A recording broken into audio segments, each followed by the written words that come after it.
The Cathedral of St. Mary Major, commonly known as the Sé de Lisboa, stands as a monumental testament to Lisbon's rich historical and architectural heritage.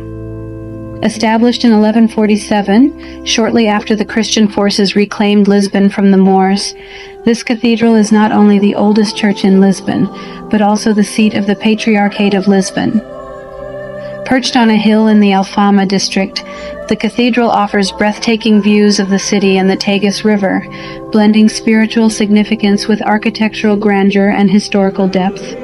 The foundation of the Lisbon Cathedral is deeply intertwined with Portugal's Reconquista history. Constructed in the 12th century, the cathedral's establishment was a symbolic act marking the triumph of the Portuguese Christian forces led by King Afonso III over the Moors.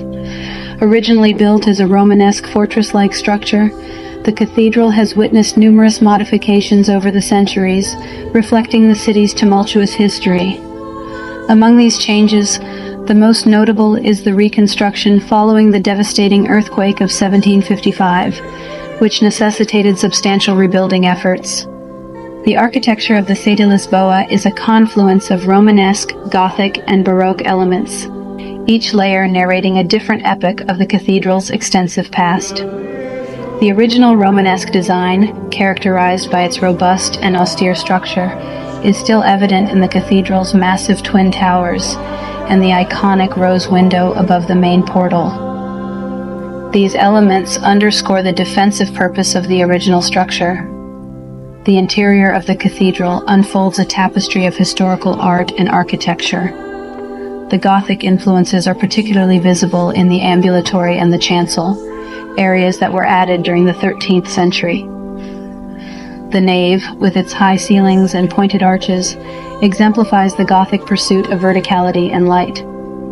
Baroque touches, introduced during later renovations, add to the opulence, especially seen in the intricate details of the chapels and the ornate altarpieces.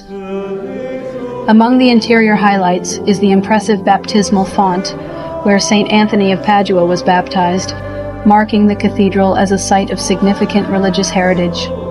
The treasury, a repository of the cathedral's most precious artifacts, houses a collection of relics, liturgical vestments, and other ecclesiastical treasures, including the revered reliquary of St. Vincent.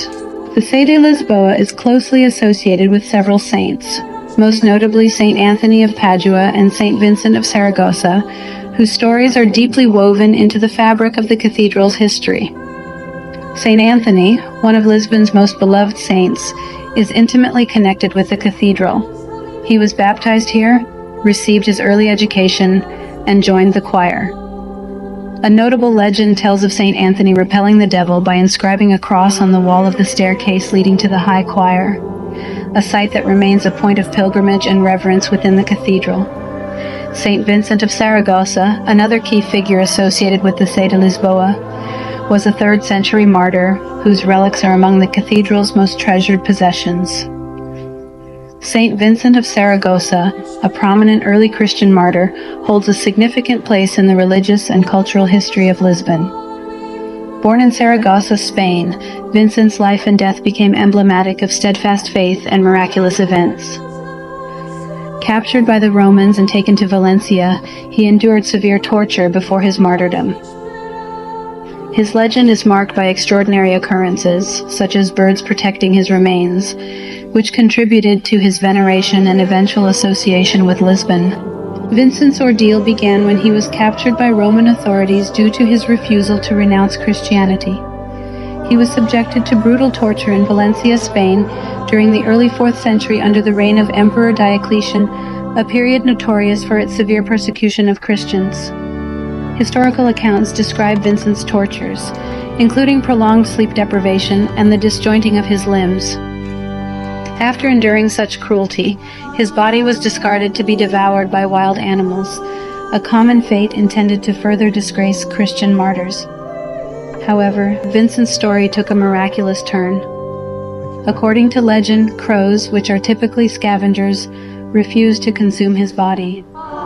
Instead, they protected it from other predators, a phenomenon that was perceived as his first miracle. This miraculous event solidified Vincent's sanctity and began his journey toward becoming a venerated saint. The story of Saint Vincent did not end with his death. The legend of Saint Vincent is deeply intertwined with the history of Lisbon, particularly in the context of its liberation from Moorish control in 1147 by King Afonso V, also known as D. Afonso Henriques. King Afonso dispatched his agent to retrieve the bones.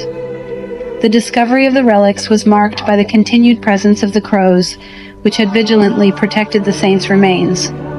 These crows accompanied the bones on their journey by sea from Cape St. Vincent to Lisbon, perching on the ship throughout the voyage. This supernatural element of the legend underscores the perceived holiness of St. Vincent and the divine approval of his transfer to Lisbon. Upon arrival in Lisbon, the relics were solemnly interred in the Cathedral of St. Mary Major, known as the Sé de Lisboa. This act fulfilled King Afonso's vow and cemented St. Vincent's status as a protector of the city. The continued presence of the crows, as the legend asserts, this event further cemented Vincent's association with divine protection and miracles.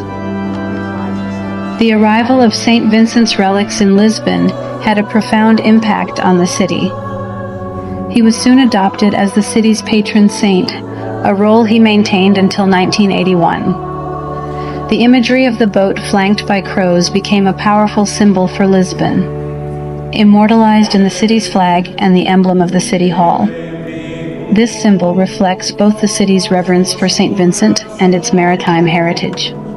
For centuries, St. Vincent was Lisbon's patron saint, embodying the city's resilience and faith. His legacy is still evident in Lisbon's cultural and religious landscape. A statue of St. Vincent stands at Portas do Sol, overlooking the Alfama district, one of the city's oldest and most historically rich areas. This statue is a constant reminder of his historical and spiritual significance, with the church bearing his name serving as a backdrop. Although in 1981, St. Anthony of Padua replaced St. Vincent as the patron saint of Lisbon, Vincent's influence remains deeply embedded in the city's identity. St. Anthony, a native of Lisbon who became renowned for his preaching and miracles, had already become the patron saint of Portugal in 1930. The shift in patronage reflects changing religious sentiments and the enduring legacy of both saints within Portuguese culture. The Cathedral of St. Mary Major is more than just an architectural marvel. It is a living chronicle of Lisbon's spiritual and cultural journey. Its historical significance, architectural splendor, and the sacred relics it houses make it an indispensable part of Lisbon's identity. As the seat of the Patriarchate of Lisbon, it continues to be a central place of worship and pilgrimage, embodying the city's rich past and its enduring legacy of faith. Thank you for joining us, and may each episode of Keen Adventures inspire you to deepen your own spiritual journey.